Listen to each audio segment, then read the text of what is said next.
भगवान कृष्ण ने माखन क्यों चुराया? इसके कुछ कारण हैं, वो ध्यान से सारे कारण सुनो। पहला कारण है कि कृष्ण मनुष्य बनकर आए हैं, और मनुष्य मतलब वो छोटे से बच्चे हैं, और बच्चों का स्वभाव ही होता है चोरी करना। आप में से कितने लोगों ने बचपन में चोरी की है? खाने पीने की चीजें, आम चुराना, अमरूद चुराना, लड्डू चुरा के खाना। हम तो गुड़ तक खा जाते थे चुरा के। क्यों? बचपन में आप में से कितने लोगों ने चोरी की है घर में? बचपन में सारे बच्चे चोरी करते हैं। आज के बच्चों के पास ना टॉफी है, हमारे जमाने में टॉफियां नहीं थी। क्यों जी, बात सही है? जब हम बच्चे थे हमारे जमाने में टॉफियां नहीं हुआ करती थी ज्यादा, पंजी वाली गोली आती थी, संतरे वाली। तो 1 रुपया हो तो 20 गोलियां ले आके चूसते रहो दिन भर। वो गोलियां चलती थी हमारे टाइम पर। तो हमारे टाइम पे क्या होता था, हम लोग खेतों में जाते थे, आम चुराते थे, और हमारे यहां अमरूद, बुआ के घर घुस जाए पता ही ना लगे, पेड़ पे चढ़े और अमरूद चुरा चुरा के खा रहे। भी अमरूद चुरा के खाते थे। चने का सीजन आया तो चने खेतों से उखाड़ करके खाएं, और उसके खेत का चना उखाड़े और उसी को उसका होरा बना के खिलाएं। ले भैया तू भी खा। हाँ? उसी को उसके खेत के चने का होरा। तो बचपन जो होता है ना, ये बाल्यकाल ऐसे ही होता है। मैं अयोध्या जी में था, पढ़ने गया था राम कथा। तो अयोध्या जी में हम भंडार, मेरा वहां सेवा लगी थी बाल भोग बनाने की। संतों के बीच में था, मैं संत निवास में। एक दिन की बात है कि जहां मैं बाल भोग बनाता, वहीं पे कोठारी जी ने बढ़िया रसगुल्ले गुलाब जामुन बना के इतने बड़े पात्र में रखे, और मैं उस समय बालक ही था, छोटा। और बच्चों का जो स्वभाव होता है ना, बिल्कुल अलग होता है। उन्हें मतलब नहीं कि पूजा हुई कि नहीं, भोग लगा कि नहीं। क्यों? बच्चे घर में लड्डू वड्डू बनते देखे तुम, सत्यनारायण भगवान की कथा के लिए पंजीरी बनाओ, तो बच्चे पहले कटोरी लेके आ जाएंगे, हमें दो।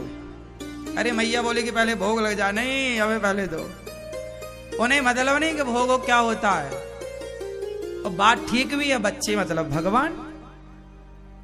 तो मैं बचपन में जब मैं अयोध्या जी में पढ़ता था, तो वहां गुलाब जामुन रसगुल्ले रखे, और मेरी ड्यूटी वहीं लगी बाल भोग बनाने की। मैं निकालूं उसके 2 गुलाब जामुन, गप गप खाऊं, अपना बाल भोग तैयार। हाँ? कोई कोठारी जी वहां सुरक्षित रख के गए थे कि यहाँ कोई आएगा नहीं, लेकिन मैं अकेला वहां पहुंचा, और खूब बढ़िया। पता नहीं था कि भोग लगा के नहीं लगा, भगवान खाए कि नहीं, लेकिन अपन ने जी भर के खाए। इसमें मेरी गलती नहीं थी, वो मेरा स्वभाव था। बच्चे थे और मिठाई मिल जाए, मीठा मिल जाए, तो हम लोग चंडी लगती थी गांव में, तो चंडी लगे तो मिठाई की दुकान है, पहले भैया कैसी दी है मिठाई? बोले 50 रुपये। अरे पहले चिखाओ तो दिखाओ कैसी है, थोड़ी सी दे वो तो खाए। अरे कमजोर है तुम्हारी, दूसरी दुकान में है, उससे भी लें थोड़ी, तुम लाओ उससे। ऐसे ऐसे करके पेट भर लेते थे, खरीदने की जरूरत ही नहीं पड़ी। थोड़ा तुम दो, थोड़ा तुम दो। जलेबी कैसी दी है? ऐसी दी। अरे थोड़ा दिखाओ, खिलाओ। इतनी सी खिलाए, फिर दूसरी वाले के पास गए, ऐसे। तो ये बच्चों का स्वभाव। जब हम लोग इतनी शैतानी करते बचपन में, इतने नटखट थे, तो सोचो भगवान जब मनुष्य बनकर आए तो पूरा आनंद लिया भगवान ने बाल लीला का। मनुष्य बनकर आए ना, सब चोरी कर करके खाएं। वो एक बात बताएं, चोरी के खाने का मजा ही कुछ और है। सही है? हाँ, आजकल के बच्चे नहीं समझेंगे ये। चोरी मिलते नहीं है बच्चों को, उनको ऑलरेडी सब मिल जाता है। हमारे यहाँ तो हमारी मैया गुड़ भर देती, साल में एक बार गुड़ आता था परियों में, गुड़ भर के मैया घड़े में रख देती, तो घड़े का ऊपर से तो मुंह बंद रहता, पीछे से हम लोग छेद कर लेते छोटा सा, तो 2 लोग खाते, हम और चीटा। उसमें चीटा भी घुस जाए काला वाला चीटा, बड़ा वाला, तो चीटा घुस जाए और अपन थोड़ा सा गुड़ रोज निकाले और खाए। और जब ऊपर से मुंह खोले तब तक उसमें बचे ही ना कुछ। संक्रांति के लड्डू बने, तो ईमानदारी का मैया जो दे वो तो खाएं, और बस ये पता चल जाए कि रखा कहाँ है। थोड़ा मौका मिले 2 लड्डू दोनों जेब में भरे खेत में भागे और वहां आनंद से बैठ के खाएं। ये मेरा बचपन था। तो मैंने तो बचपन में खूब खाने पीने की चीजें चोरी की हैं। तो मैं जानता हूं कि भगवान ने ये जो बाल लीलाएं की, ये बाल लीला है, ये बच्चों के स्वभाव को भगवान बता रहे हैं कि देखो मैं मनुष्य बनकर आया हूं तो मनुष्यों की लीला कर रहा हूं। तो ये माखन चोरी लीला ये है। इसका दूसरा कारण ये है कि भगवान श्री कृष्ण जो हैं ये भगवान हैं और गोपियां जो हैं ये समस्त देवी देवता गोपियां बन के प्रकट हुई हैं, भगवान के भक्त। तो गोपियां भगवान को बुलाती, माखन बिलो करके उतनी ऊंचाई पे रखती जहां कन्हैया आकर आराम से खा सकें। तो भगवान को गोपियां स्वयं बुलाया करती थी कि प्रभु हमारे घर आओ और ये भोग लगाओ। जिसके घर गोपी के घर भगवान नहीं जाते ना, वो रोया करती कि प्रभु क्या बिगाड़ दिया हमने, आज हमारे घर माखन चुराने नहीं आए। तो गोपियां भोग लगा मक्खन बनाती तो भगवान के लिए बनाती इस भाव से, और जिसके घर भगवान जाते माखन चुराने वो छिप छिप के कन्हैया को देखती, उनके छोटे से स्वरूप को देखती। माखन चुराना, मटकी तोड़ना, सब ये लीला थी। तो भगवान ये बाल लीला कर रहे हैं। माखन मतलब, मक्खन मतलब संत हृदय नवनीत समाना। संतों के मन को मक्खन की तुलना तुलसीदास जी ने की, मक्खन से तौला है। जैसे मक्खन निर्मल होता है, कोमल होता है, पवित्र होता है, जिस दिन हमारा मन मक्खन की तरह निर्मल कोमल पावन होगा, उस दिन भगवान हमारे मन रूपी मक्खन की चोरी कर लेंगे। ये मन रूपी माखन है। भगवान कहते हैं चलो माखन का चंदा दो, बड़े बड़े साधु आ रहे हैं गांव में, साधुओं के नाम पे बंदरण की पंगत लगवा के भगवान बंदरण को मक्खन परोसे। खाए के बाद मटकी सूंघे कि अरे सड़ो माखन तने धर राख्यो है, सारी मटकी तोड़ दें। गोपियां मथुरा जाएं तो गुलेल से सारी मटकी तोड़ दें।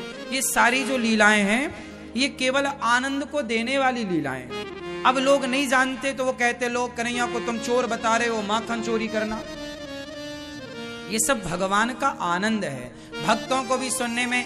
अच्छा ये बताओ, बच्चे जब छोटे छोटे बच्चे ऊधम करते हैं, हरकत करते हैं, तो उन्हें देखने में अच्छा लगता है कि नहीं? बोलो। बच्चे जब शरारत करते हैं, ऊधम करते हैं, मस्ती करते हैं, तो देखने वाले उनके दादा दादी, देखने वाले उनके माता पिता आनंदित होते हैं कि नहीं? फिर जैसे आप अपने बच्चों की बाल लीला देखकर आनंदित होते हैं, ऐसे भक्त लोग जब भगवान की बाल लीलाएं सुनते हैं तो भक्त लोग भी आनंदित होते हैं। ये भक्त और भगवान के आनंद के लिए सुखदेव भगवान ने कृष्ण की बाल लीला का उल्लेख किया कि ये आनंद को देने वाली लीला है बाल लीला। बच्चों की हरकत सब देखते हैं और अच्छी लगती है, बच्चे निर्मल होते हैं। तो भगवान की भी वही बाल लीला का सुखदेव भगवान ने वर्णन किया है। एक बार क्या हुआ, भगवान की बाल लीला में गर्गाचार्य जी की लीला का उल्लेख करते हैं। ये लीला गर्गाचार्य जी गर्ग संहिता में लिखते हैं। एक बार भगवान यमुना के तट पर ना बिल्कुल नंग धड़ंग, वहां 15-20 बच्चे थे भगवान के ग्वाल वाल, और यमुना के तट पर आपने देखा होगा गांव में छोटे छोटे बच्चे नदी तालाब में सारे कपड़े उतार देंगे और दिन भर नहाते रहेंगे नंगे होके। क्यों, ये बात सही है? छोटे छोटे बच्चे नंगे होके नहाते रहे। एक दिन ऐसी भगवान ने किया, भगवान कृष्ण पूरे नंगे हो गए, निर्वस्त्र, और भगवान उस समय 6 वर्ष के रहे होंगे, और यमुना जी में जाएं, डुबकी लगाएं, फिर आए तो बालू में लौट जाएं, और बालू में लौट करके फिर जाएं तो यमुना जी में नहाएं। तब ही वहां दुर्वासा जी आए। दुर्वासा जी आए तो उन्हीं बच्चों से, कन्हैया भी उन बच्चों में थे, सारे बच्चे एक से। तो दुर्वासा जी ने कहा बेटा ये नंद को छोरा कहां है? तो कन्हैया वहीं खड़े, कन्हैया बाबा बाबा मैं नंद को छोरा, बोल क्या करेगो? दुर्वासा जी बोले हे भगवान यो नंद को छोरा है, बालू लपेट रही है शरीर में, नंग धड़ंग नहाए रहे हैं ये। एक बच्चे के ऊपर दूसरा बच्चा उसके बैल बना के पीठ में बैठे, बोले चल मेरे घोड़े, टबक टबक चल मेरे घोड़े। बच्चे ऐसे ही करते हैं।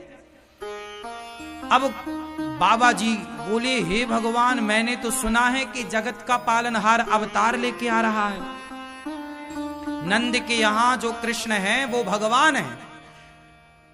दुर्वासा जी बोले वो जगत का पालनहार आ रहा और यहां ये घूम रहा नंग धड़ंग। भगवान श्री कृष्ण बोले कि बाबा समझ नहीं रहे हैं। तब भगवान ने अपना मुंह खोला और भगवान ने मुंह खोल के जरा सी हवा खींची तो गर्गा दुर्वासा जी भगवान के मुख के भीतर चले गए, पेट में। और मुख के भीतर जाए के पेट में दुर्वासा ऋषि ने संपूर्ण ब्रह्मांड के दर्शन किए। लक्ष्मी नारायण लेटे हैं, लक्ष्मी जी चरण दबा रही है, शिवलोक देखा, ब्रह्मलोक देखा, इंद्रासन देखी, इंद्रलोक देखा, सब कुछ देखा। उस पेट के अंदर भी वही लीला देखी कि एक बच्चा निर्वस्त्र होके वो भगवान श्री कृष्ण की वही लीला। अब दुर्वासा जी समझ गए कि हम जिन्हें नंद को छोरा सामान्य समझें, जो नंग धड़ंग होके नहाए रहे हो है वो तो यो लीला करे है, तो जगत को पालनहार, वो तो आनंद ले रहे हैं भगवान। जब दुर्वासा जी को बोध हो गया तो भगवान ने बाहर कर दिया। दुर्वासा जी भगवान को प्रणाम करके, प्रभु को कौन समझ पाए, खग जाने खग ही की भाषा, भगवान को सब थोड़ी समझ पाए।